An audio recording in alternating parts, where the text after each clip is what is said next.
Yes guys, welcome back to another video. Welcome to the George Benson football channel. Today of course it is Chelsea January transfer news, as it is every single day in January this month. The transfer window is open. Business, we're on day number 9 now. I was just trying to figure out how to put 9 fingers in the air. Should have been able to do that when I was about 2 years old. We successfully managed it. We've still not signed anybody.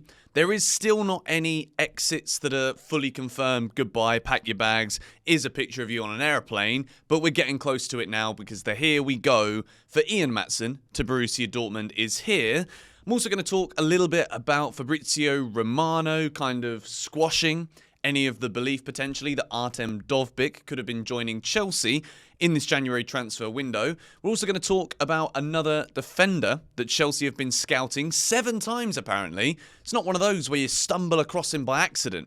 If Chelsea are looking at Aitor Paredes from Athletic Bilbao 7 times this season, then either somebody loves the north of Spain and is having a brilliant little holiday on the scouting budget of Chelsea Football Club, or we found ourselves a bit of a gem. And there was also apparently some kind of meeting that was held on either Sunday or Monday between Bali, Todd Boehly, the Chelsea board, and Mauricio Pochettino. And there is a tweet here that I'm going to put up on the screen now, which I absolutely at this point agree with regarding who Chelsea should have been looking at. The meeting that was held was about transfers, whether that is the availability of potential signings that could absolutely boost Chelsea for the rest of the season, or is this more of like a strategic meeting moving forward where Pochettino, Chelsea, everyone could be on the same page to think that it might be too difficult this January to get the moves done for the desperately needed players that we do need. Let's be quite honest. If I was to come up with my conclusion as to what I would love as a Chelsea fan that meeting to look like, a top striker and probably another centre-back, although even that one I kind of question. Potentially, as like a third outlier to the conversation, could well be a new goalkeeper. But I want to finish by discussing that in a bit more detail. Ian Maatsen to Borussia Dortmund. Here we go.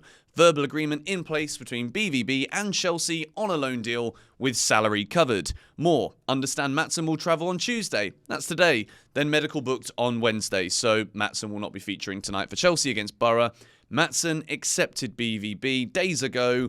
Deal done. I think this was always an obvious one. I'm happy it's kind of happened at this stage in the window because now we've got 5 months basically to see what Ian Maatsen can do at Borussia Dortmund to hopefully enable Chelsea to command a similar fee to what we accepted in the summer. But Ian Maatsen, he rejected the move to Burnley. Probably made a good call when you look at where Burnley are in the table. But I think Chelsea will be looking for around 20 million. We spoke about this already this week, so let's move on. The next piece of news, this is a quote from Fabrizio Romano on Simon Phillips' Twitter. Despite rumours about Chelsea, Artem Dovbyk is not leaving Girona in January. No chance. It's fake news, at least for the January window. In the summer, we will see. But I have no idea if it will be Chelsea or other clubs. It's too early to say right now. I've been doing a deep dive on Nicholas Jackson. I've been doing a deep dive on Armando Broja, not that you can really dive too deep, and in Nkunku, similarly, you can't really go too deep into this one because the data shows that Broja and Nkunku in particular, there's not enough to go by. But Nicholas Jackson, according to Opta, Nicholas Jackson has missed 12 big chances this season.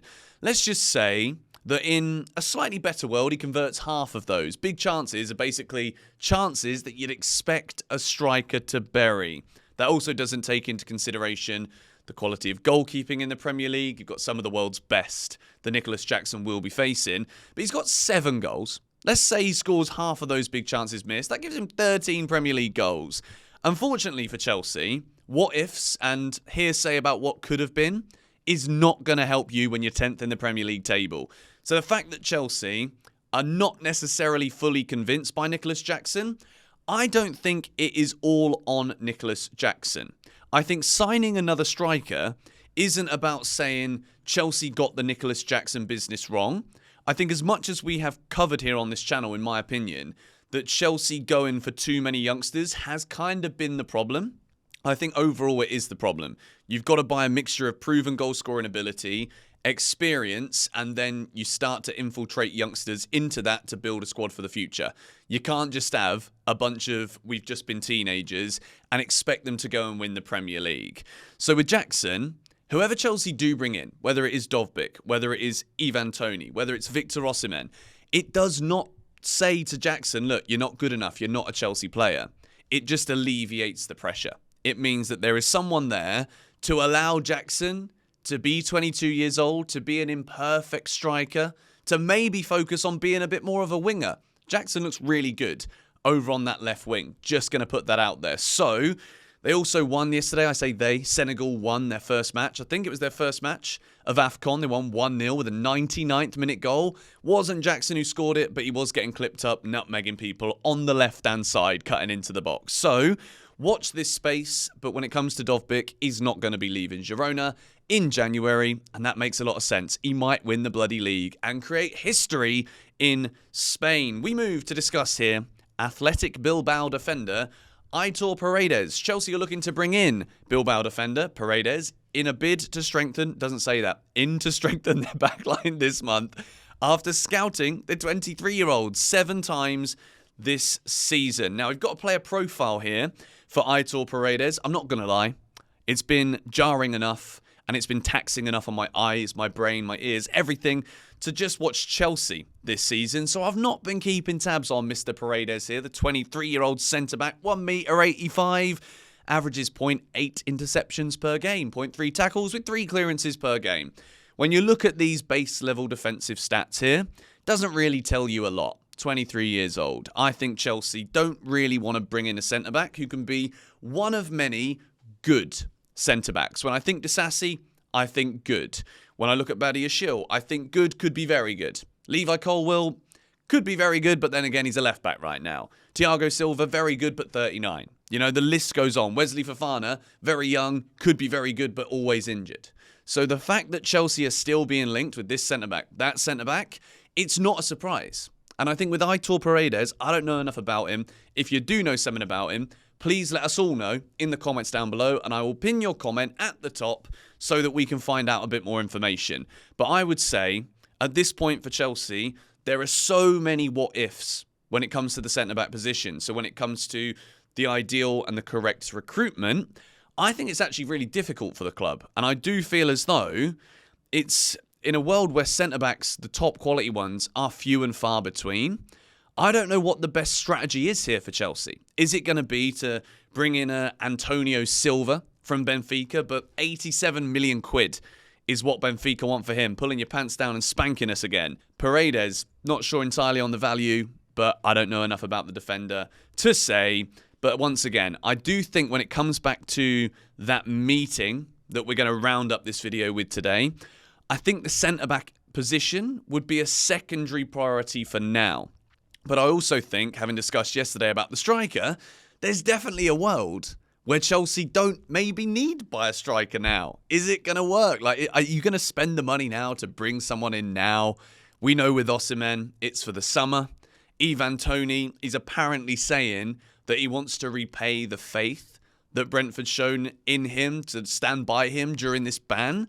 And Brentford are on an awful losing streak. They're the worst form team in the league right now. So maybe Ivan Toney stays there this January. And I've already said here on the channel, 100 million for a player that ain't fit right now is absolutely ludicrous. So when it comes to this meeting that has been had between Pochettino and the Chelsea board, the way that I would like this to go is striker top priority. Pochettino needs to lay down the facts here.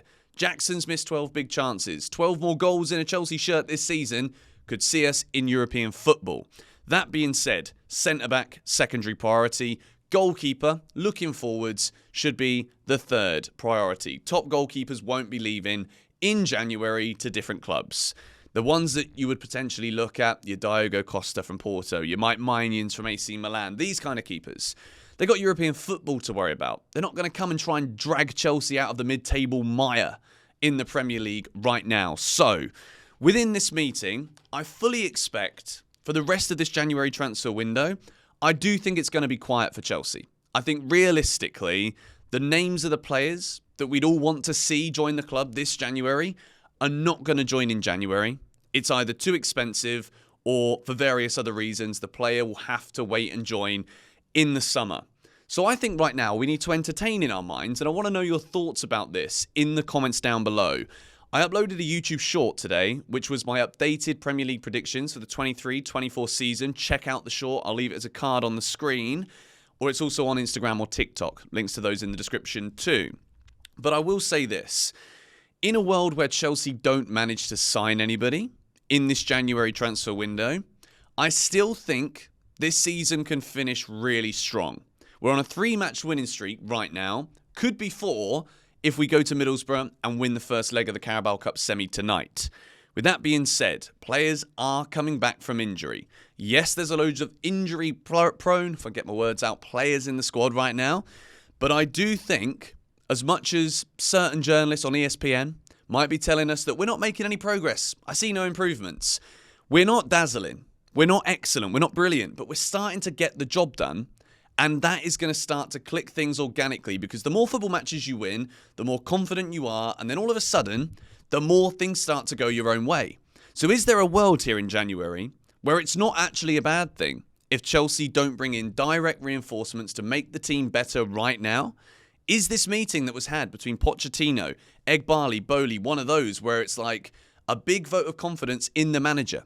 In which case, is that the right thing? Is Pochettino doing enough to show that he's taking the team forward?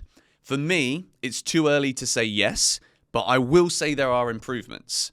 That being said, we'd love to see players come in now. I'd love to see Osimhen here by the end of January. Not going to happen.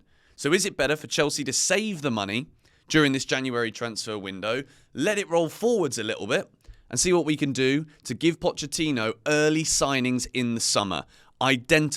Use these meetings now to identify the right players to take the team forward. We're in a cup semi-final. We got Aston Villa in the FA Cup 4th round at home. It's winnable. Not easy, but winnable. Go as far as we can in the FA Cup. Spurs and City, one of them's going out. Chelsea could progress in this competition again. We're in a Carabao Cup semi. Could make a final. Premier League 6 points off 6th.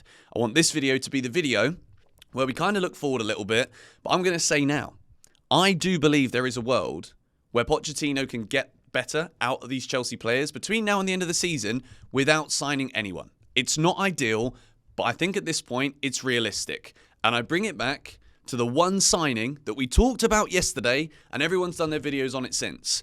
Paulo Dybala. £10 million. That's the release clause for right now. In the next 6 days, Chelsea could take a gamble on Dybala, and maybe we have a January window where we only spend 10 million quid and start to add goals, start to add experience, and then go big with the signings in the summer to take this team up a level for next season. What do you think was discussed in that meeting between Chelsea board and Mauricio Pochettino? Let me know your thoughts on it in the comments down below. Thank you guys for watching this video. Chelsea and Middlesbrough play tonight in the Carabao Cup first leg. 6 things we learned will be out immediately after the game. Don't think I'm going to stream. I think I'm going to bring the streams back in the month of February. Really enjoying all the videos I'm posting at the moment, be it shorts content, news content, review content. Thank you for all the love and support, and I will see you after the game for 6 things we learned from Middlesbrough versus Chelsea. Come on, you Blues.